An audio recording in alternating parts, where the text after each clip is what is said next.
listening to the Tech Tools for Teachers podcast, where each week we talk about a free piece or two of technology that you can use in your classroom. I'm your host, Shanna Martin. I'm a middle school teacher, technology, and instructional coach from my district. And I'm her producer and husband, Fuzz Martin, and I try to make sure that this podcast is victorious every single week. That's cute. Good work. Thanks. Yeah. So this is our last episode for 2022. Yeah. Which is crazy. We are coming up on the anniversary of us starting this podcast. It is. That's fun. We started was it January 2018 or 19? 2018. I think it was 2019. Yeah. I think we talked about it in 2018, but I think we actually started in 2019. We're on season 5. Yeah, we're on season 5. So it was a half a year. It was the school year of 2019, like January to June. 2018-19, January to June. So that was year 1. And then season 2 was 19 to 20 school year. Yep. And then 21 to 22. Season 3 is 2021. Yep. Season 4 is 21 to 22. And season 5 here, 20. Yeah. So I shouldn't even question that. You're like the dates guy. I am the dates guy. But here we go. Season 5. And we're on our 136th episode. Yeah. Of season 5. That's crazy. Yeah. Look at us. Yay. Look at us. This is so fun. Who would have thought, starting at the kitchen table, that we'd eventually move into my office? We're so exciting. Yes.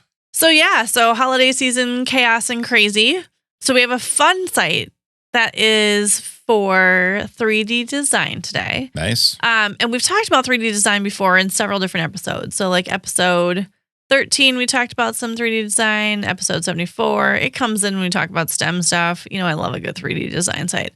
So this site actually, one of the other middle school teachers in my school was like, hey, have you seen this one? And I was like, I've heard of it, I think. And then he showed me what the kids were doing. And they have so much fun with it. And it's so easy. But the best part is, folks, I feel like I'm selling this one. Everything on it. So, we love a good 3D design site. Mm-hmm.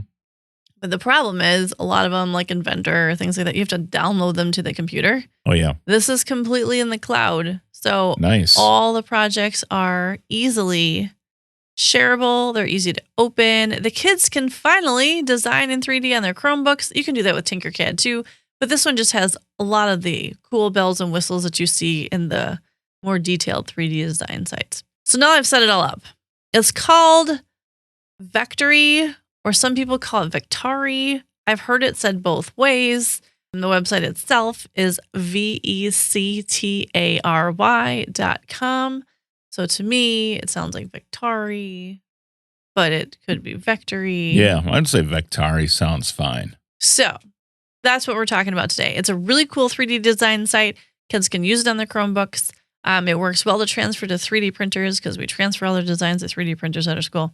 And we're going to walk through it today. There's all kinds of cool things in the free version. You can upgrade to Pro, but as an educator, there's also an education version.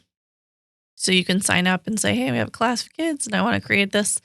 So anyway, either way you sign up, you can do Vectary Education or Vectary individually. If you just want to play around with it as a teacher and then maybe put your kids on it or just have the kids work on it because they're older or they're interested in it. Either way is cool. Vectary.com, and you sign yourself up and then you get your My Little Workspace, which is cool. And when you click on it, you click on New Project. And when you do that, it loads itself in a beautiful little workspace that you can create 3D design in. What's neat about this is when you're starting, you don't even have to start from scratch. So if you go to the homepage, you can choose a blank slate to start from where they just give you your XYZ, design graph. Or you can choose Easy Icons 3D, or you can choose Easy Reporting 3D, which then gives you 3D graphs. So like 3D pie charts and 3D bar graphs and all kinds of cool stuff. Or you can choose a 3D mesh head, which is awesome. So if you're starting human features right away, you have a head to work from. They have a very cool neon sign that you can work with, or they have also an array cube that you can play around with. So you can pick whatever area that you want to start for design. And I'm just going to click on the bar graph one because it is fun to play around with. It's got pretty colors. And then it works like a 3D design studio, but it has lots of options and is very, I would say, user-friendly when it comes to 3D design. So it's not really basic like Tinker where you can put younger students on it. Mm-hmm. I would definitely say like middle school, high school for this site. But once you get them going, the kids just click around. And this one is very, like if you pick something, it's very understandable. It's not going to lock you out until you can't do it and you get really frustrated with the site. Like you can already start playing around with it if you just click on something. So on the left-hand side, you have all your usual pieces. So you have your image planes, you have like your charts. You can break down the charts that are there and it gives you each image as you kind of go through. And then everything is locked and unlocked so you can play around with each piece. So like I have all the graphs in front of me at once. If I start deleting those out, I start losing information on the left-hand side because there's information for each image that's on there. So if I get rid of some of the stuff, then I don't have to play around with so many things, which students sometimes like to start, with having an image already to work from, depending on what you're going to play around with. And then you can zoom around. I use a trackpad instead of a mouse, Sure. which on Inventor is very frustrating to not have a mouse. I have no problems with the trackpad on Vectary. It's very easy to navigate around the screen. And then on the bottom, you have your like views and your textures and your shading. If you choose to see, you want to see like the wired version versus the shaded versus the texture version, you can pick and choose the look of what you're doing.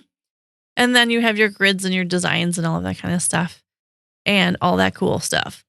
On the right-hand side, you can change your environments, which I love that you can already go through, swap out your shadows, your saturation, your blurriness, and all that kind of stuff down the right-hand side.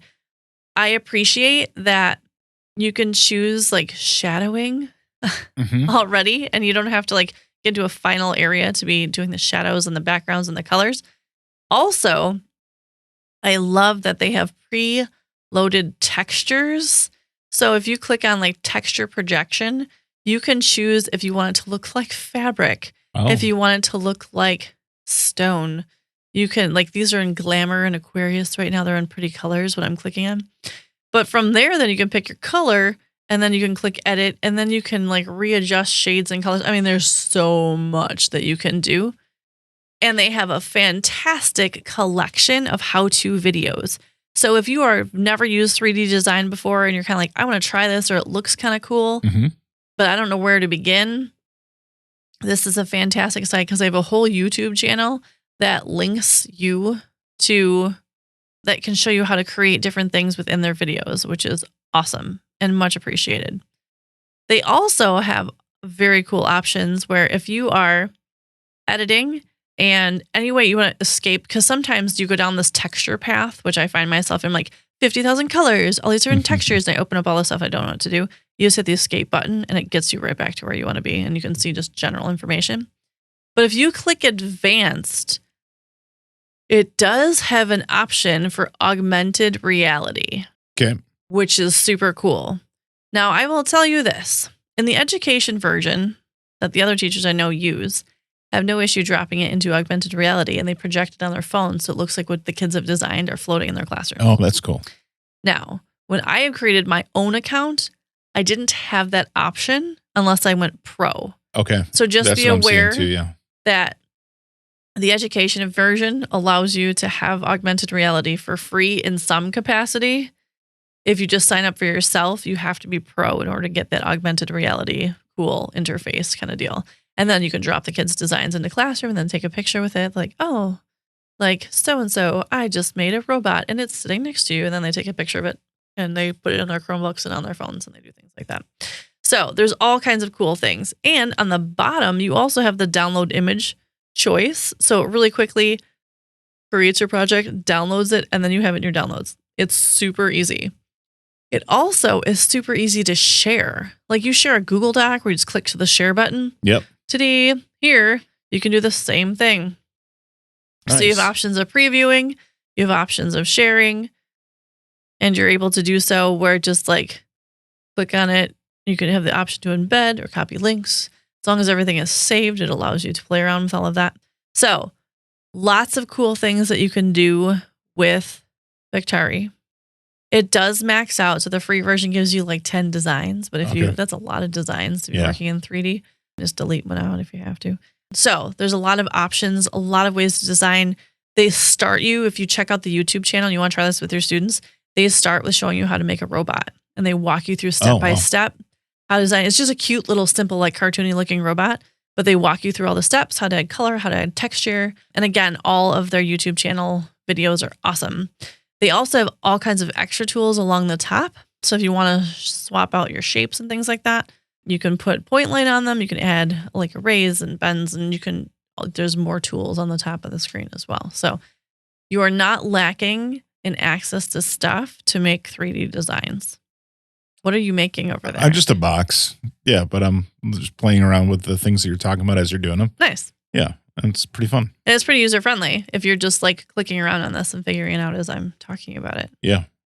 So I think like kids, if they're not super familiar and if they've done Tinker before, this would be a great like next step to teach them kind of the next level of 3D design.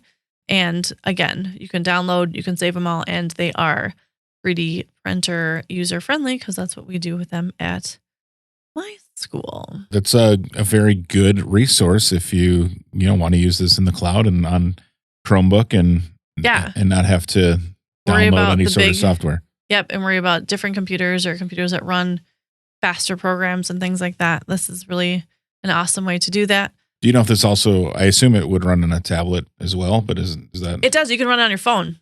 Oh, okay, highlight. You can also I can pull Vectary up on my phone and you can see other people's files once they've been shared, and you can use it from your phone too. Cool. I made a cone coming out of the middle of a box. Clever. Yeah, good work. Yeah. Nice. Hey, you did all that in like 5 minutes though. So I did. Yeah. It's pretty neat. Sweet. So there you go. So I thought that was a fun thing to share. It's something to play around as we start, like right now it's December. We have kids crafting little like presents and gifts and things like that to take home. If you're using a 3D printer, if you want to play around with it over break and then, spice things up in January, this would be a great place to get your kids started on that. So check out Vectary. Vectarius. There you go. Fantastic. And we will see all of you, hear from you all, chat with you all again in the new year. So our next episode will be dropping in January. And if you've got friends around, feel free to share out the Tech Tools for Teachers podcast over break. You all can do that while you are treadmilling at the gym. Woohoo. Yeah. Or just enjoying dinner. Woohoo. That's what people say when they're treadmilling at the gym. They don't say anything else. They just say woohoo. Woohoo. Well, on that note, thanks for tuning in. This has been the Tech Tools for Teachers podcast. If you ever have any questions, you can find me on Twitter at SmartNWI. And if you want to get more information on the links to the technology discussed in this episode, you can visit smartnwi.com. If you'd like to support the show, please consider buying me a coffee or two. Visit buymeacoffee.com/smartnwi or visit the smartnwi.com website and click on the cute little purple coffee cup. Your donations help keep this show going. New episodes starting in 2023. Thanks for listening. Go educate and innovate. The ideas and opinions expressed on this podcast and the Smart NWI website are those of the author, Shanna Martin, and not of her employer. Prior to using any of the technology discussed on this episode, please consult with your employer regulations. This podcast offers no guarantee that these tools will work for you as described, but we sure hope they do, and we'll talk to you in the new year right here on the Tech Tools for Teachers podcast.